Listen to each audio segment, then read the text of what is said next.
I haven't done these interviews in a while, so let me get my notes out. But let's introduce you. Can you say your name, age, and then year, quote unquote, or like when you graduated because it just happened? Okay, do you want me to say my full name? So, It's up to you. my name is Terrell. Let's just leave it at that. My name is Terrell. wait, what was, I'm sorry. Age, Okay, age, name, age, and then, when you graduated. so my name is Terrell. I am currently 22, and I just graduated this year, so 2020. Fantastic. And why did you originally come to SAIC? I originally came to SAC for like a variety of reasons. Like I was like looking at art schools, and it was like either I was either gonna go to like New York or somewhere else, but I was like, oh, I don't want to go to New York because it's like really expensive, Mm-hmm. and also it's just like I just already feel so comfortable in that area. Like I wanted to push myself out of my comfort zone, Mm-hmm. and I feel like SAC Loki was like the perfect place. And like I remember when I was like a junior in high school, and I did the tour like over the summer, and I like really liked it, what I was seeing. And so I applied, and obviously I got in. So it's like that was really that. But mainly it was like a comfort zone thing. Like I didn't want to be like in the same place. You know what I mean? Mm-hmm. Did you come to like focus on the area that you like ended up studying in, or like did you come in not knowing what you wanted to do? And can you No, I tell mean, people I what you feel came to study so that they know? no. So originally I came and I planned on doing VizCon. Really? Yeah, so I originally came to do VizCon, and Mm-hmm. then I quickly realized that this shit is fucking boring. And so I like switched out because it was like I wanted to do like VizCon 3D both. Like I Mm-hmm. didn't really know like what route I particularly wanted to go in at that time. So I just like kind of did both. Mm-hmm. And that's like mainly what I'm doing now is mainly like a lot of both instead of like pigeonholing myself into, oh, I can only do like this one thing. You know what I mean? Mm-hmm. So I transferred from the VizCon department to FBMA, To what? and I've just been part of FBMA, and then I've just FBMA? been and then I've Okay. just been a part of that department ever since. They don't talk about that department a lot. I know it's really one of the most like underrated ones. Mm-hmm. Um, why do you think so though? Because like what you make is so like mind blowing. I don't know. I guess it's like so different. I guess because I know when I was looking at that school, when I was looking at SAIC, I was like really into like the new media department, and this was back when like glitch art was like a thing, and that Mm-hmm. was like really popular, and a lot of like the prominent people that were doing it went to SAIC, and so I was like, oh, interesting. Mm-hmm. Um, and so I was like really into the department already. I think it doesn't really get a lot of um, attention because it's like so isolated, I guess, Mm-hmm. or mainly it's just like so different from what I guess traditional art is, because I know like traditional art, like Like print painting, media drawing, yeah. and like painting and drawing is like those get like all the attention. Mm-hmm. But I don't know. What does the FDA stand? FDF? What is it?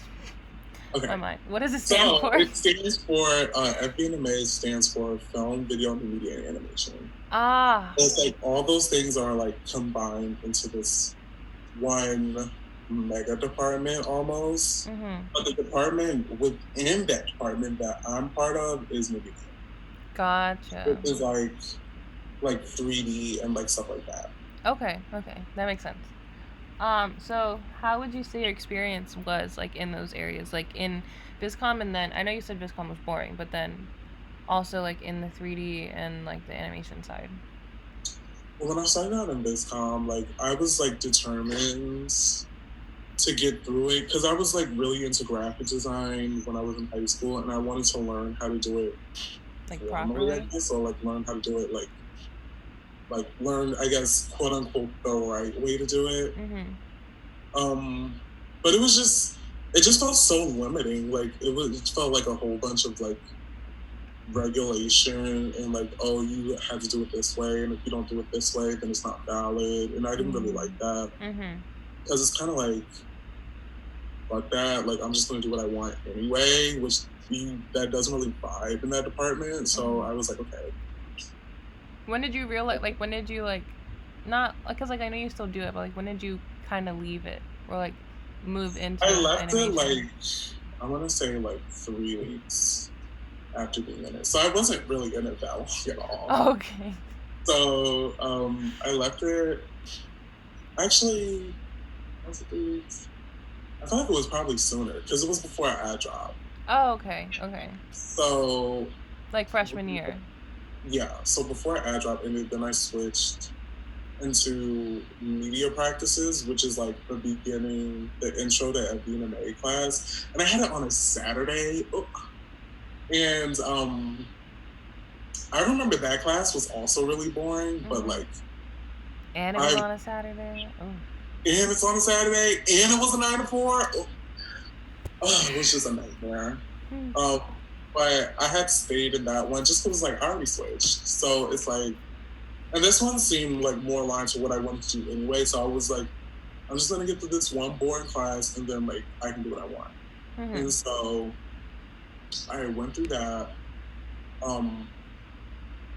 And then I went into, because that class was mainly focused more so on like film, and it didn't really dive into anything else. So I was kind of just like, okay. And from there, I started doing like classes with like Nick Breeze, who was like a really popular new media teacher, which were really interesting, which is all about like the internet and like internet art and stuff like that, which I thought was really interesting. And that's basically how I broke into that department. Okay. How would you say your critiques went? Critiques generally in these types of classes aren't the best, to be honest with you, just because it's kind of like, what can you say? Or for me, I guess my experience is like, what can I say to this? Because a lot of it is bad. So like a lot of it was bad, and it's like I can't fake have something nice to say about it. Like, and so I had a lot of trouble like critiquing work in that department, especially in the beginning. And also I feel like that was like the same across the board, because when I was a freshman, I remember a lot of what critique was like how the teacher had to basically like carry everybody because nobody was saying anything. And also it was like a thing where they don't really teach how to critique work. Like, that's something that in the future I wish SAIC would do, was like have some sort of class almost on like how to do things like critique work. Yeah, like, they're doing a bit better. I know in like my core class, they like went over how to properly critique and like why you need to critique people well and like why your critique is important. But I also think it really depends on your teacher, because like not all teachers are good like that in core, you know, because like a lot of people I know didn't like their core or their teachers. A lot of people I know hated core. I loved my core class. Me to be too. honest with you. Like, my core class was cool. My teachers were cool. Like, they were really fun. They didn't teach us how to like critique work. They were really just like, oh, like, we're gonna show you this and do it. And like that was cool, I guess. And like core was fine. Like, there was no like people. Yeah. But like I that is something I wish would have happened, was like they showed us like how to critique work, especially because like my roommate was Reggie at the time. Yeah. And you know, he came from like art school. Like, he was like, I went to Duke. And so it's like, okay, like I didn't go to art school, so I didn't know how to do any of that art shit. You know, so It was just like a lot of freshman year was me feeling like really stupid because like I didn't know how to like be an artist. But like that's the thing, like being an artist is so subjective to you, and like so, I guess like that's another thing that the school should probably like make people aware of. Like I don't know, it's just like not everyone is coming from an art school. I mean, like maybe like a good chunk, but that's still not everyone. And, like you still need to cover your bases. Um, but have you ever like had to deal with people like assuming that your work was about blackness, or just like having a silent critique? Oh yeah, all the time. It's like I didn't even have to make work about blackness for like my work To be related to it? to be yeah. To or it's just like anytime I would just like show anything, and that was like a lot of like my insecurity in art school was like I would show these things that personally I was like really proud of, and then nobody would say it. And so I'm just like, well, is it bad? Am I bad? Which I know in my head I'm not. You're not, because you're phenomenal. My imposter syndrome says otherwise. So now it's been like exacerbated, especially because a lot of what I was noticing was like somebody could like show work, and I'm like, okay, and they have like a 30-minute critique, and then I go up and my shit is like done like not even 10 minutes in. And so it's like, okay. You know, but I've noticed that like when people make some really good work, people just don't know what to say. Or that's just, what I know now. Yeah, because like they're like, oh, it's good. It's either like one, like they think, oh wow, it's good. Like what can I add? Or two, this is good. I'm not gonna say a damn thing because it's good, and I'm just gonna be salty in the corner. Because I've seen people act like that, and it's very disgusting. But like, did your teachers ever try to push it along? Because I know like when in my freshman year, they were very like, no silent critiques, no silent rooms. If it's a work about this, you need to talk about it, blah blah blah. Like my teacher made us watch a video about it, like for people to understand like you need to critique and not just like be in a silent room. But like, did your teachers ever try to push for it? Yeah, my teachers, I had a lot of teachers that really like egged us on to like say stuff, and that was something I really appreciated. I also like can remember this one time where I had like show my work, and it was like a silent critique, and he pulled me aside after class and was like, you can't just be showing work like that, because then like you like embarrass the other students because it's like so good. And I'm like, what are you supposed to do? That doesn't add up. And it's just like it just puts me in this really awkward situation, because it's like, of course, like I can acknowledge, like, not to my own horn, I can acknowledge that I'm a good artist and I make good work. But you know, I don't see myself as better than anyone else, and I would also like for my work to be critiqued because it's not about critique. Yeah, like nothing is like, because like you don't know like if you're getting your message across. You don't know like how other people are viewing it, because you've been viewing it for like the past 2 weeks, 3 days, whatever. So like you need some fresh eyes. Exactly. I just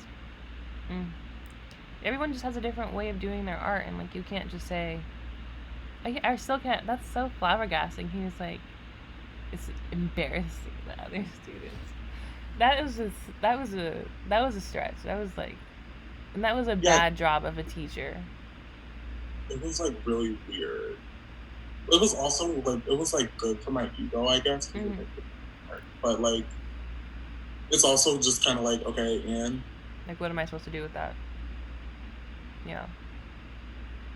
Well, do you? Oh no, go ahead. What'd you say? I was gonna say that teacher, he also doesn't work in school anymore. I know that for a fact. Was it a man? It was a man. Was he like? Did he have like a British London accent, English accent? No. Oh, okay, good. because I was hoping it wasn't him because I like that teacher that I was talking about. The teacher I was talking about was Matt. He was my core teacher, but like Oh yeah, because this of was oh, go ahead. research. That was my research teacher. Really? I remember his Mm-mm. name was like Ryan or something. Mhm. Well, speaking of classes, do you have a class that you loved or hated or both? I mean, I feel like you have to. Um, um, definitely, I can say classes that I loved. Is classes.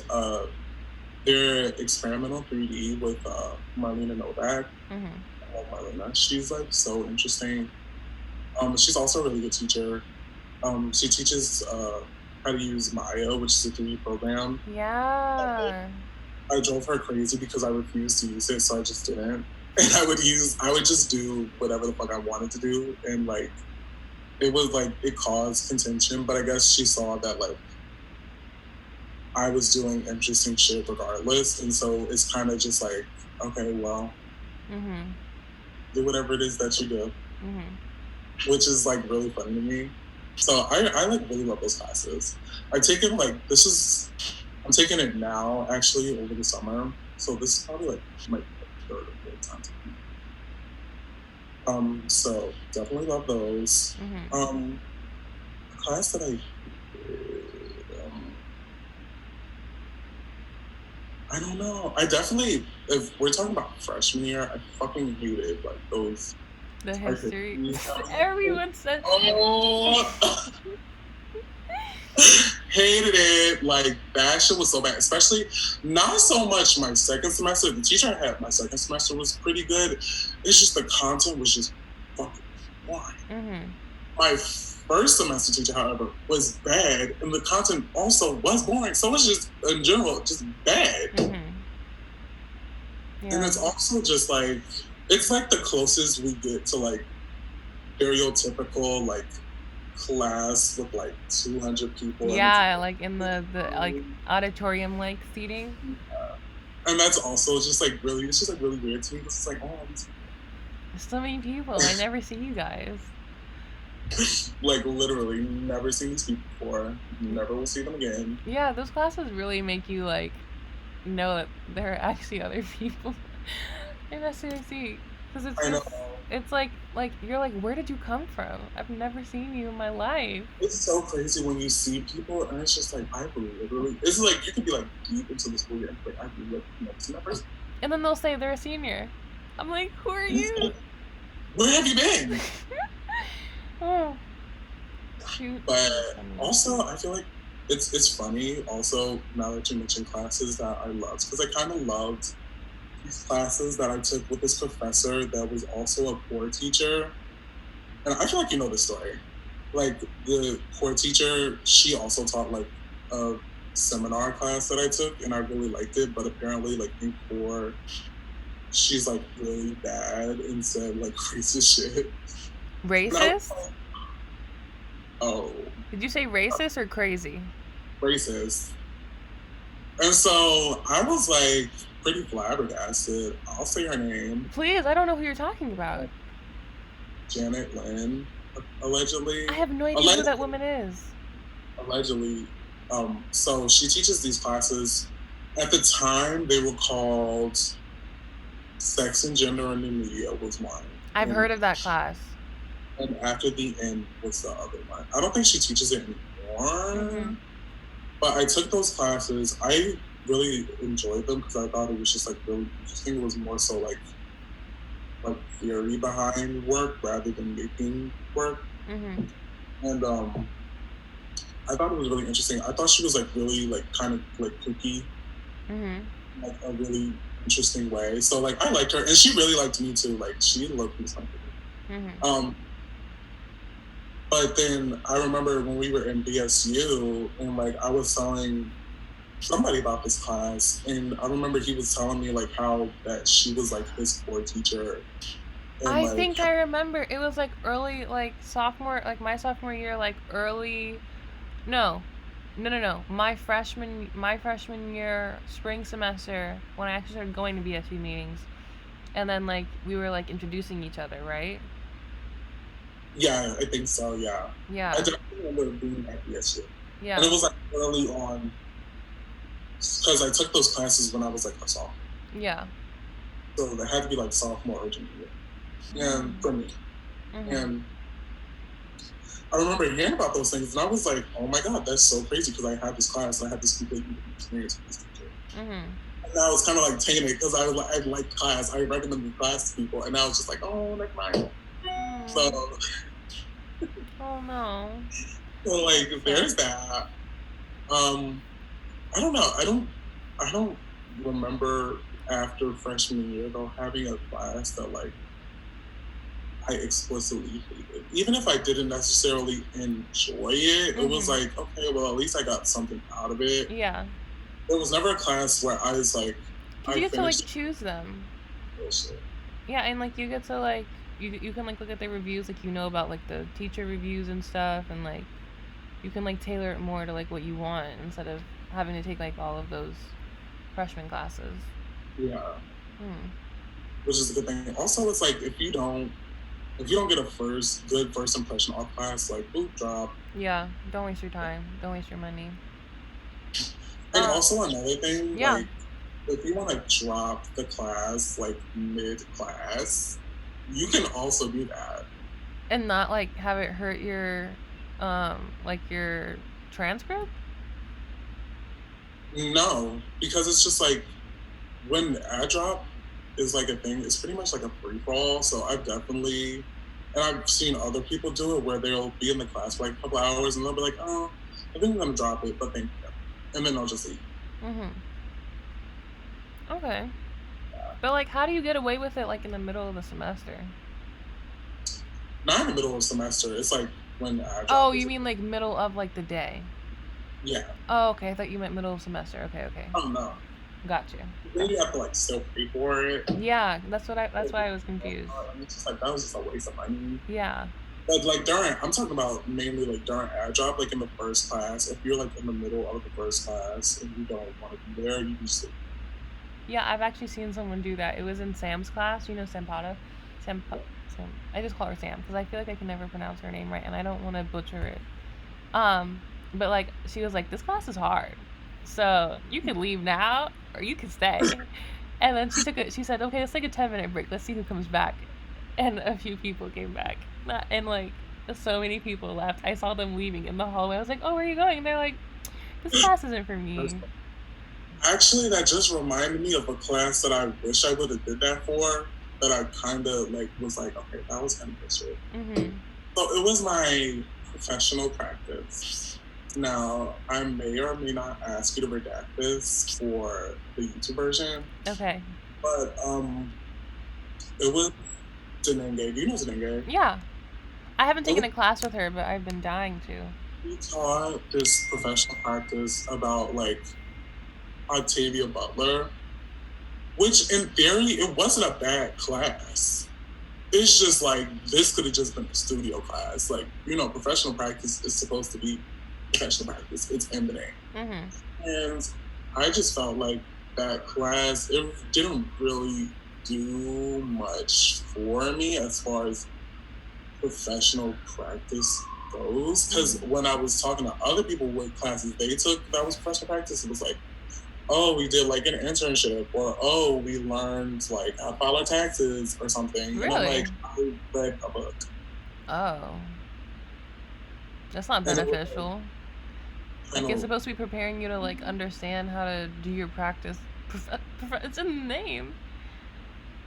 And it's just like it just felt kind of like bullshit to me. Like I said before, like the class wasn't bad. It just should not have been a professional practice. Yeah, like more so just a studio.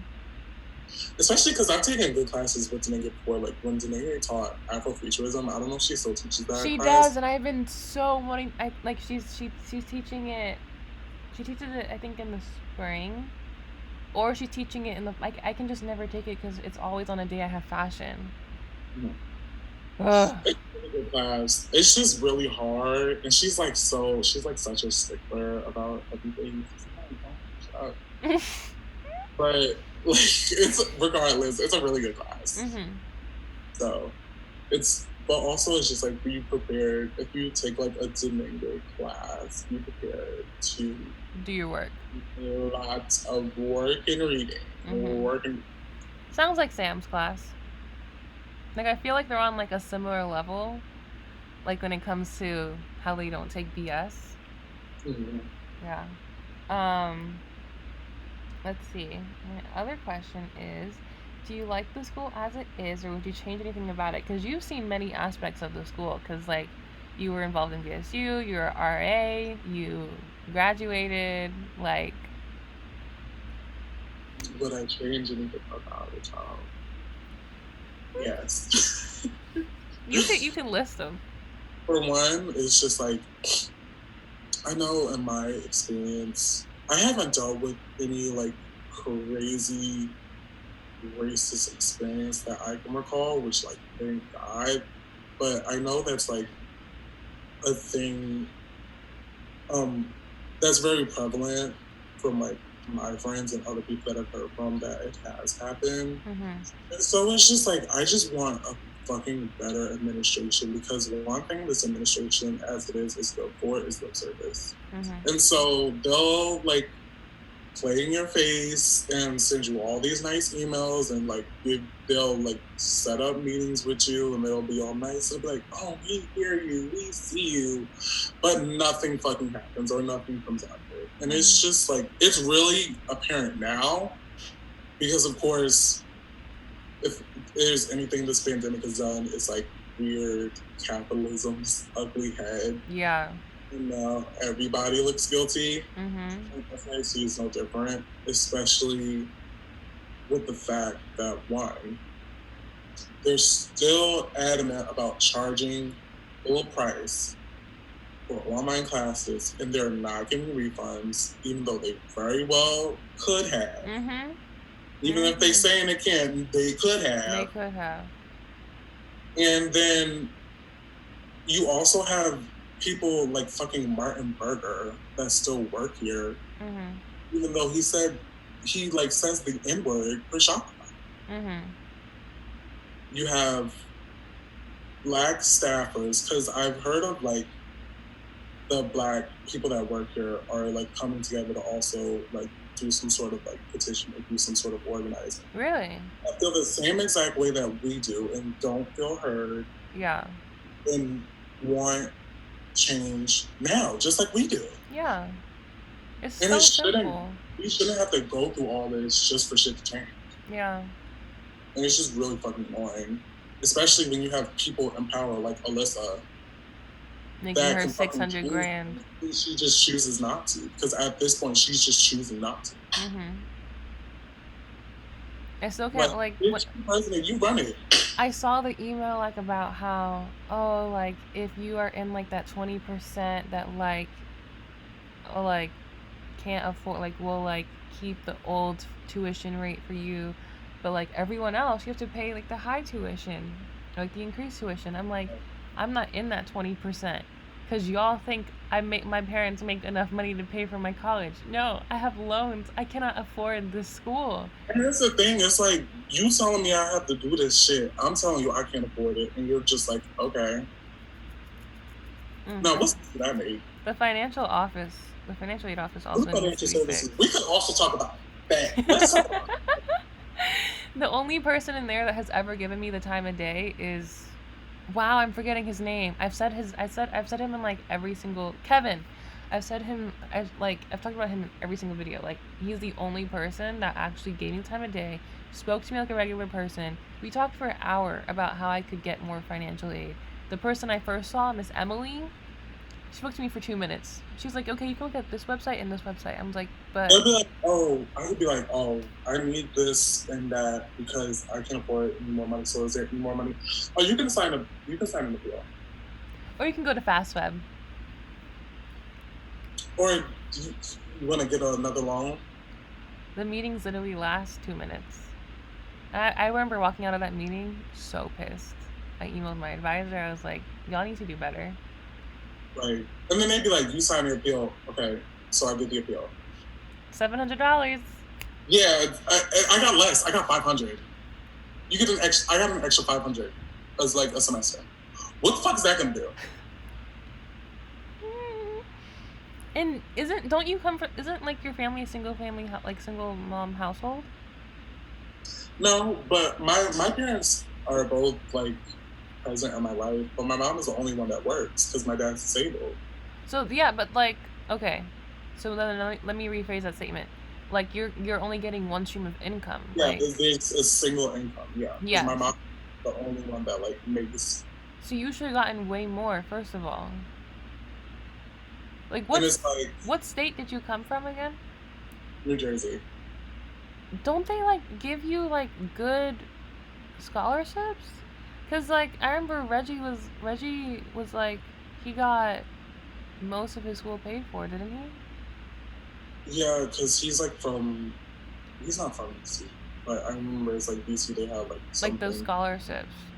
But as New Jersey has stuff like that, but as far as I know, it was only for if you were someone that from New Jersey that also went to school in New Jersey. Because I very well could have went to school for free in New Jersey, which I kind of regret. You know? Yeah. But like, because they have like programs like EOF, and then like they have like other programs, where I know it's like if you make less than this amount of money, if you go to this like sort of school, then like you get it for like deeply discounted or like free. Yeah. But the thing with me was like, one thing about me is like I'm really stubborn and I'm really like set in my ways. So it's like I don't want to go to school in New Jersey. Mm-hmm. I don't want to stay in New Jersey. I want to branch out. It's a different experience. Like when you go to school, like where you're from, sometimes it's just like not for you. Yeah. So it's like, on top of that, I can even talk about how I didn't even really want to go to school. Like if it was up to me, I probably wouldn't even go to school. Period. Really? All honesty, I only went to school because my mom really wanted me. Do you like kind of regret it? It's not that I regret it. I definitely don't regret it because I definitely did a lot of growing up here that was necessary. So I don't regret it in that regard. Mm-hmm. I do regret it in the regard that like this shit is so fucking expensive. Yeah. And like now I'm gonna be paying for it for the rest of my life, essentially. Yeah. Unless the new president gives us a tuition waive, which I don't even know. I highly doubt that will ever happen in our lifetime, I believe. So just feeling, it's like I'm feeling really anxious about it financially. Mm-hmm. I'm not feeling like I didn't get anything out of it because I do have some sort of semblance of a career at the moment as a freelancer, and that's been going pretty good. Yeah. And you made some cool connections. Yeah. Yeah, and it was like, that was another thing. It was like, as far as it comes to connecting, I didn't need to go with the school to make connections because I already had connections. Oh, really? Yeah. Okay. Like I was networking, girl. When I was in high school, I was networking. You know, that was back when Facebook was like popping. Mm-hmm. I had like another resurgence of like popularity, I guess, and like all these really interesting like New York art people were on Facebook, and I was just adding everybody. You could just like add anybody, and they would just accept you. Mm-hmm. And then you like show your stuff. People find out about you, and then like, stuff happens, and it's just like that. So it's like I was putting work in high school, and it was like I didn't really need to come to college to learn how to do that. You know what I mean? Of course, it helps, I guess, but I didn't necessarily need college to do that. Mm-hmm. That's interesting. I've never heard someone say that before. Like how like they didn't really need like the like of course like additives are always great, but like normally like people are like, well, I keep saying like, ugh, they love the connections that they make at school because they last, most of the time they last a good while. But I mean, that's so cool that you were proactive. Whoever, if there's like a like high schooler watching, wow, my voice. If there's a high schooler watching, maybe start connecting now. I know, like, girl, if you're in high school and you want to start making connections, like, you very well could like do that shit now. Mhm. especially with like the internet. And if anything, everything is becoming more democratized on the internet, and you can really learn anything you learn at school. You can learn it on the internet. Mhm. So I feel like we're kind of going into a phase now where it's like it's really That's what one of the people I'm interning for said. She was like, "You should just drop out," and I was like, "That's funny." She was like, "No, I'm so serious," and I was like, "Well, I can't do that. I'm black. You're white. It doesn't work the same." But like also, like she is partially right. Like in the future, like I'm sure people are just gonna like do things online and like figure out how to do things from online, like Skillshare, all those like other places that teach you how to do stuff. Not to mention, it's like when we put education down, right, on our resumes, does anybody even really check? That's what she was saying too. She was like, I could have put that I went to Parsons or Central St. Martin's or whatever. Hey, Because she it's was like like, I've never even used my degree. She's like, I've never showed anyone. unless it's like a government job, like I don't Yeah, think you would actually go and verify that. You know what I mean? I guess it's different. Like when you're an artist versus like you have like a regular job. But also, I think like people want that degree sometimes as like a backup, just in case doing art doesn't work out for them. Because even if you have a bachelor's, like people will still accept you even if it's not in that specific field. That's what I've been seeing like a lot of people do. At least like people that have graduated already. Oh, school is just a lot. If anything, I would go as far as to say school is a bunch of bullshit. Of course, it's nice. It's nice in regards to the people that you meet and the Mhm. experiences that you have with those people.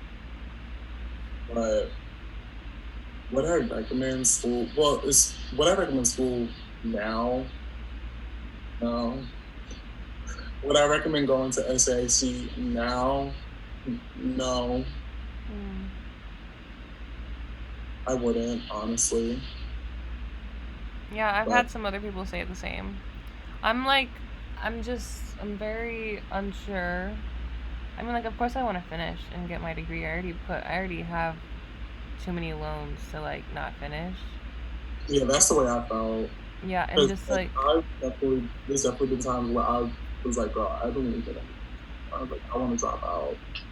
But then there's also that in my head where it's like, I don't want to drop out, and then you have to pay these loans back, and I have nothing to show for it. yeah, and like, how are you gonna like, yeah, and it's just like, I guess when I look at like the fashion department, I'm actually learning some things that like, because I used to teach myself how to do everything for fashion, and there's like when I went to school, I found out there were still so many things I didn't know how to do and I didn't know existed, because like YouTube doesn't tell you that unless like you know what to look for.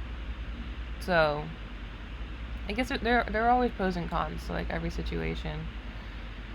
But uh, do you feel like your view of SAIC changed since like you graduated? Um, Not really. I guess because it's like being that I graduated in such a interesting, interesting time like this. Yeah. It's kind of just like already like clogged to what was really going on. Mhm. And so it's like when I left, it's like okay, I didn't really have a sense of like school pride because you know it's like you leave and like you're supposed to have like students in school pride like oh I just graduated from SAC, woo! I didn't really have that. Mhm. I still don't. Mhm. So Do you feel like it was because of COVID or just because of the school in general?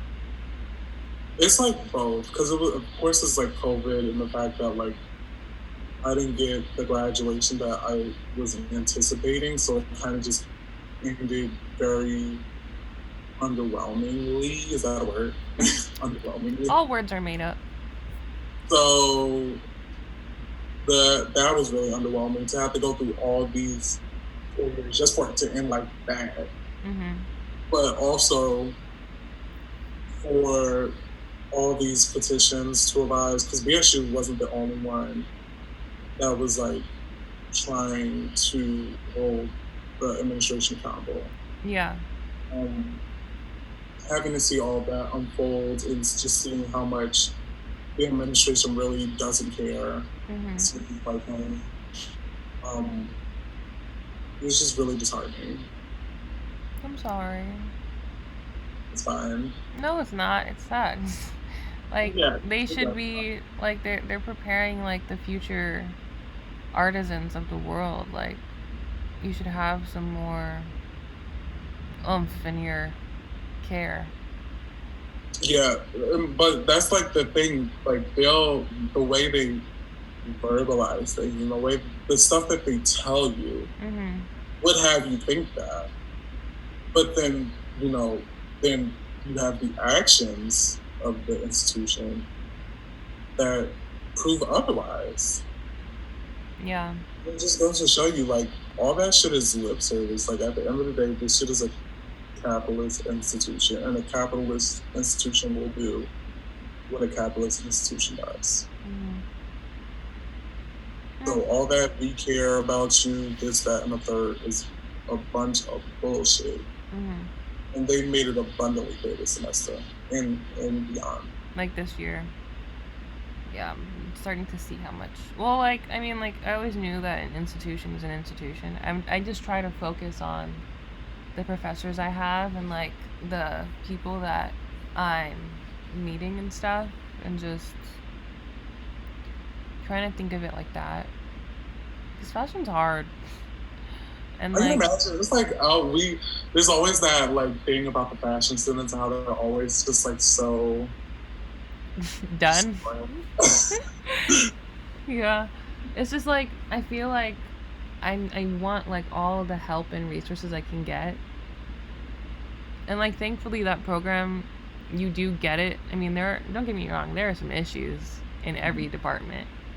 But I'm so thankful for, like, the teachers I've had.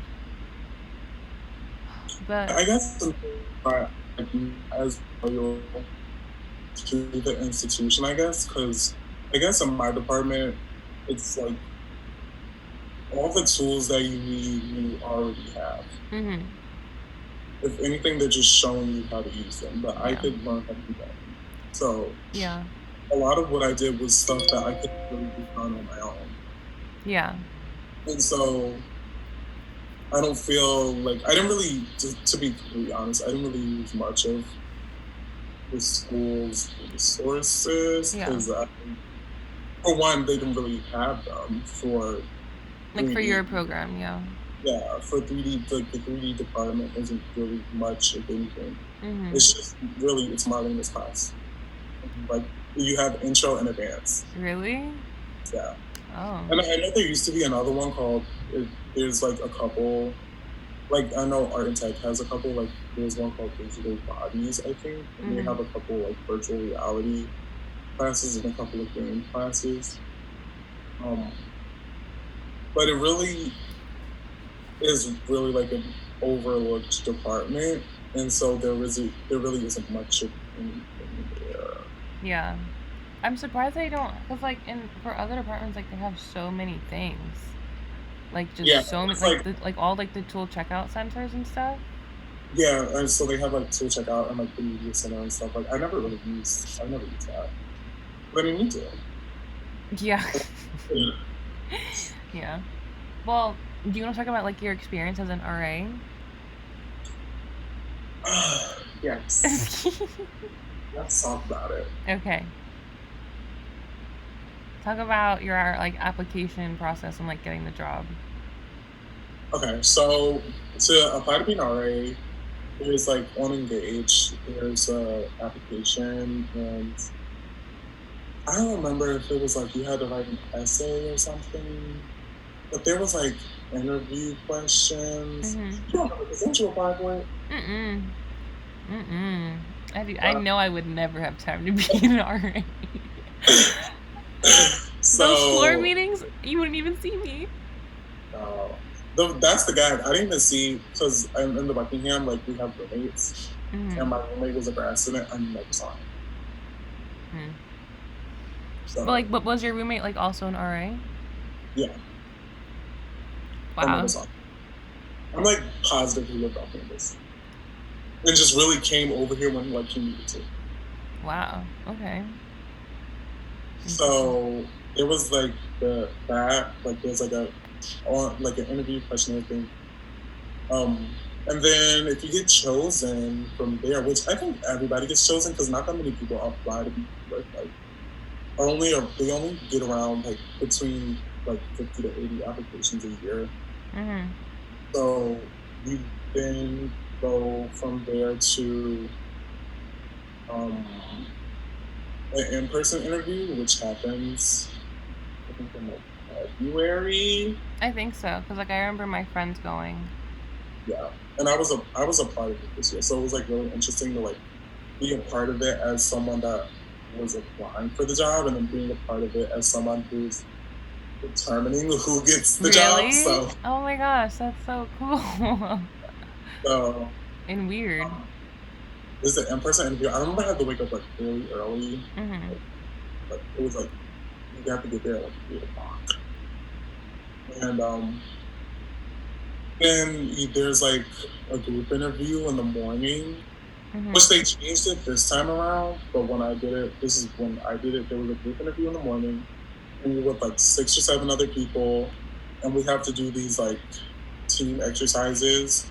Which in reality, the group interview, I guess, is to see how people work well together as a team. Mm-hmm.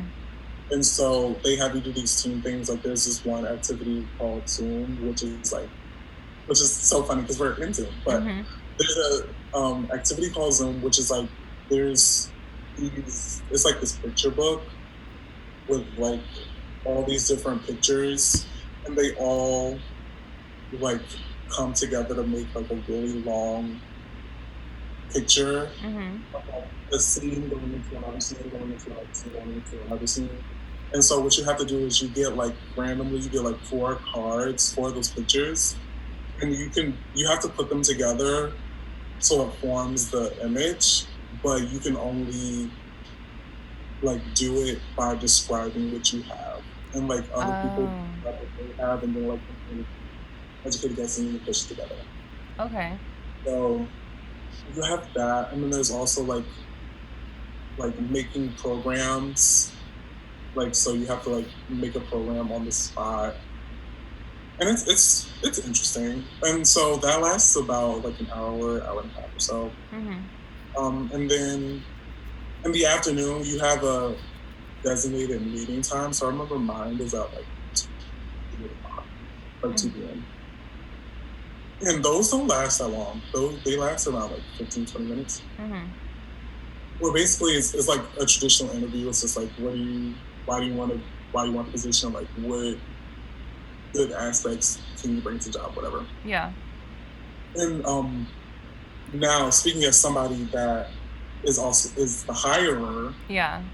We take note of what you say because there's like a Google form, and we take notes of like what you say and like how well we think you answered that, and then the last thing is like, would you recommend this person? Yeah.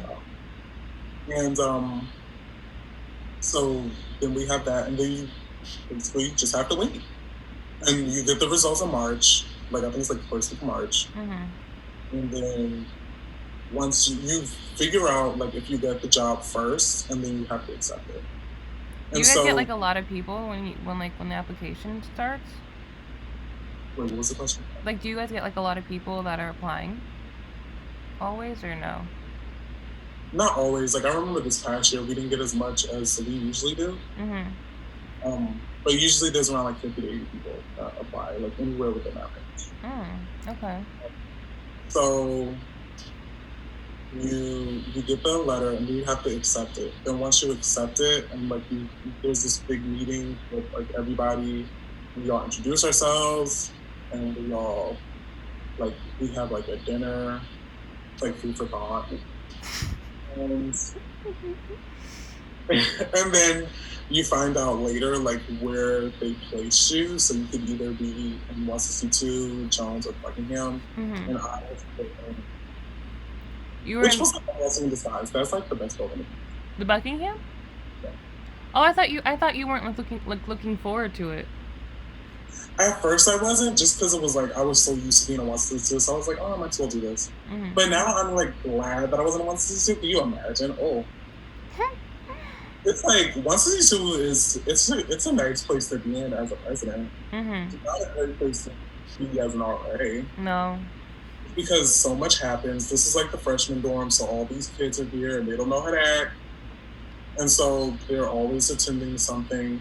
In the Buckingham, it was different because it's mostly like returners and like grad students, so we don't really have to do as much. Mm-hmm.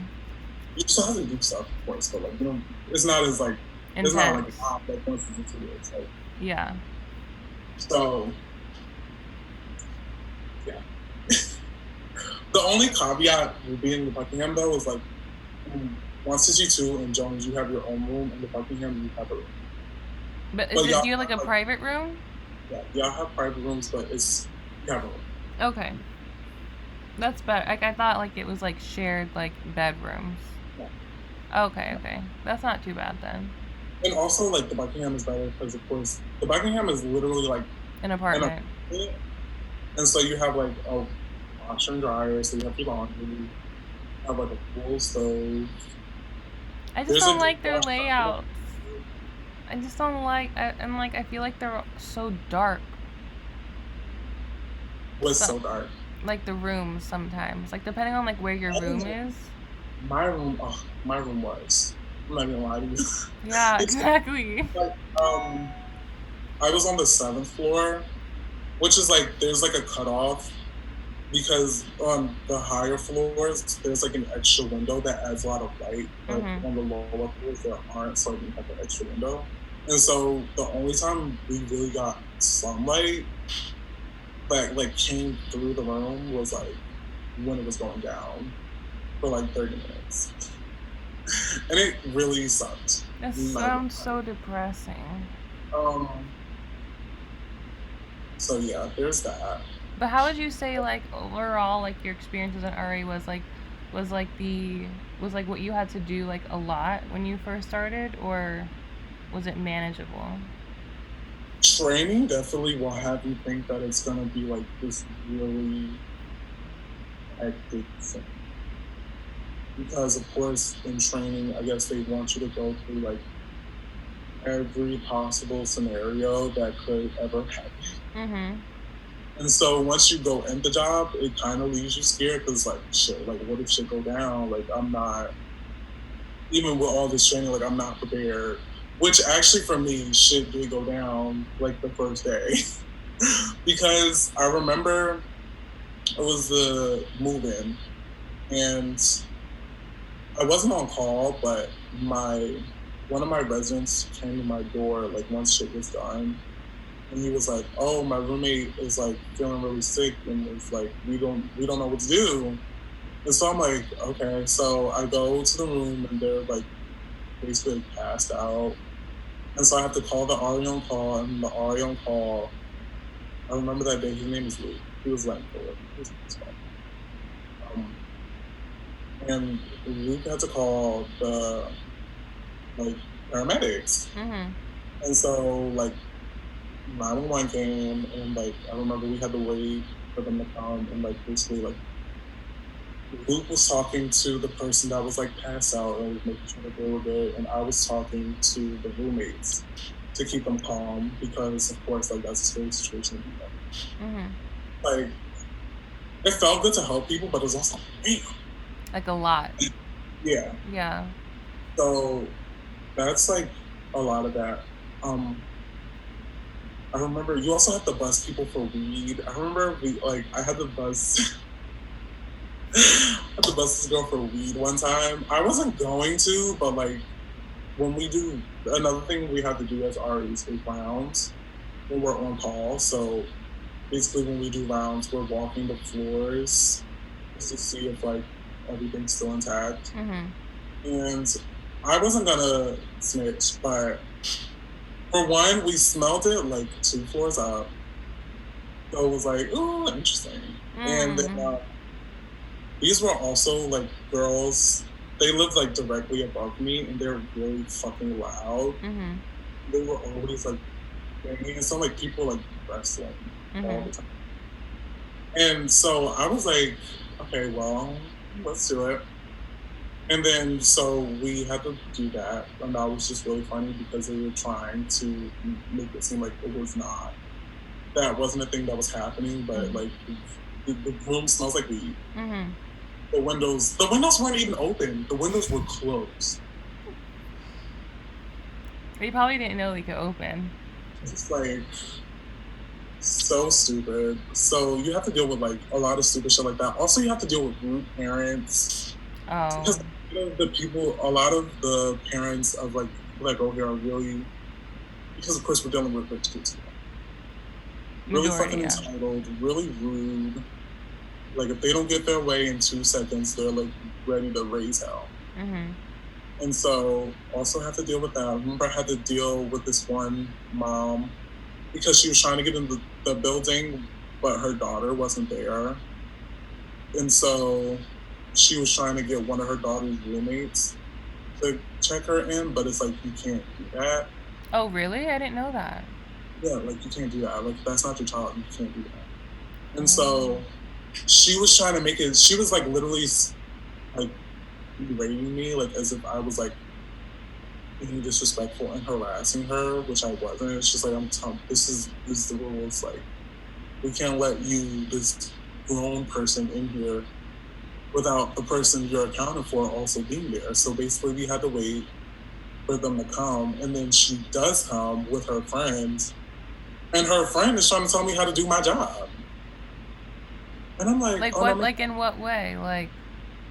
because she's trying to be like, um, it was like something about like guests. Like she was trying to be like, oh well, no, you can't do that because I live on 162 and you could do this, that, and third way. And I'm like, oh, Oh, sorry, my boyfriend's calling me. Let me just tell him one sec. Sorry. and so I was telling her, I'm like, no mistake, because in the Buckingham, the rules are different, and these are the rules. At the end of the day, she got in the building because her daughter was there, but it was just like really fucking annoying how Yeah. people just used to listen. Yeah, cause like it's and yeah, some parents are. Yeah, so you have to deal with a lot of that. Yeah. Um, Also, you have to deal with like parents calling you when you're on call. Like sometimes they Calling call. you? Yeah, they call you because Okay. they want like for something with their child, and it's just like, why don't you just call me? Yeah. And so it's a lot of what this RA job is, to be quite frank with you, is like babying and coddling. Yeah. Because what they have, oh my god. So we're back to start. But there's this Sorry, I'm girl, getting my charger because my computer's about to die. her name is Abigail, and she runs basically like, Wow. Oh, you're saying I have to cut this part out?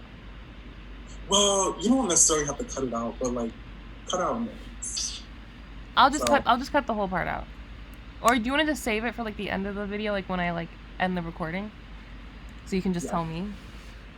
I can just say it. Fuck it. Okay. So there's this girl, Abigail. She's like the she runs the operation, the RA operation. Oh yes, I know what you're And talking about.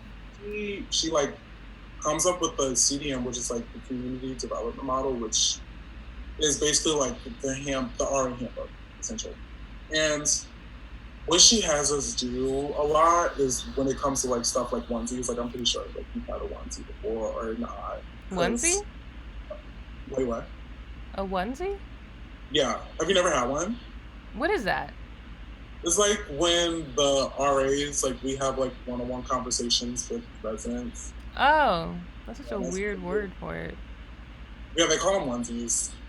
Okay. So they want us to have like 4 throughout the year and more. They would make us do more if they could. Mhm. But basically, they want us to essentially be like mommies to these students because they have this fantasy in their head that these students are helpless and need our help. Mhm. And it's very apparent if you work this job that that's not the case. And what a lot of it is like us having to run after people, I guess, because people are constantly avoiding us. And then once we tell like pro staff, which is like our bosses, we tell pro staff this, and they make it out to seem like we're not trying hard enough, and so we get in trouble for things we can't control, which is really fucking annoying. And then I remember second semester. Well, I'm like still in Almaty right now. So once second semester started, and I remember they wanted us to do this thing with onesies, where instead of us doing like a regular onesie where we meet up with you and talk to you one-on-one, they wanted us to figure out which tier just feel really isolated from what they heard.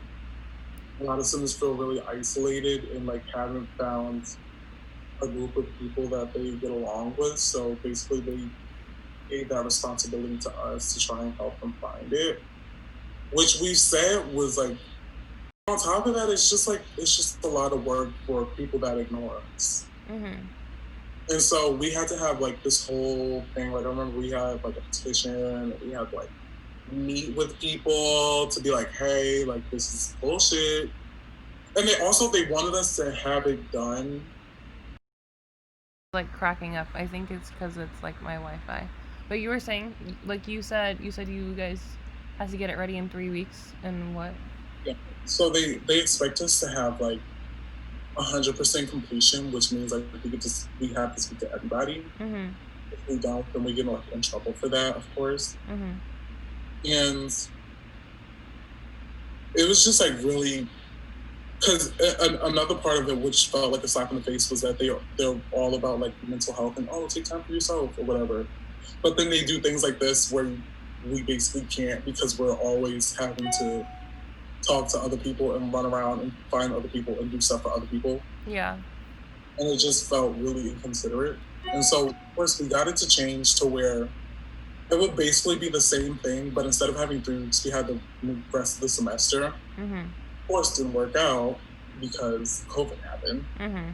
And now we're here. And if we be honest, now I'm going to ask you to redact this part. So cut this part out. Okay. If we be honest, I made all the onesies up. I didn't even know nobody. Really?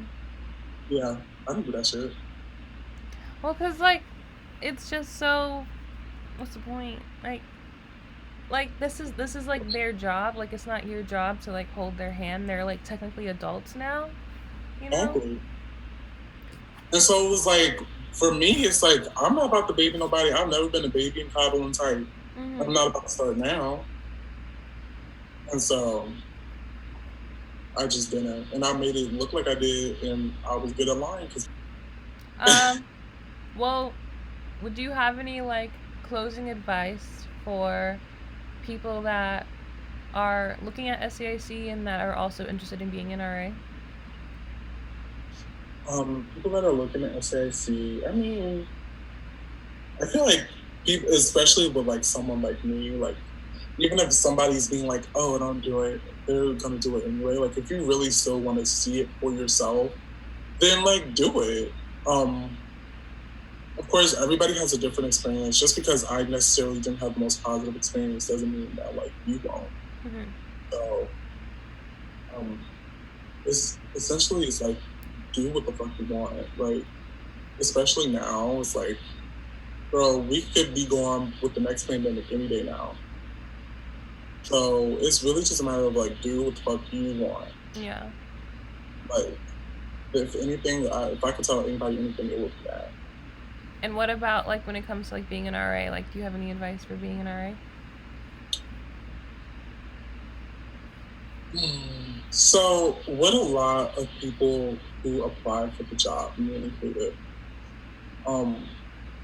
apply for is the free housing, which sounds really lucrative and lovely in a bus. I'm not gonna lie.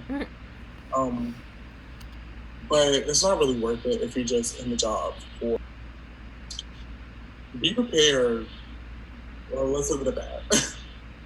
Yeah, because you're gonna have like deal with a lot of stuff, and just like sometimes people won't like you because you have to do your job. Mm-hmm. And you have to do with a lot of bullshit. Wait, I can't hear you. Can you hear me now? Yeah. I mean, you have a YouTube. Is it just Ione? Yeah. But wait, let's say bye to people so I can end like the video. Oh, okay, my bad. It's okay. Bye, YouTube. Bye. Thank you for watching. My Instagram is at terrelldavis.me. Oh yeah, I'm gonna put it in the description. I always do. Very good. Okay. Bye.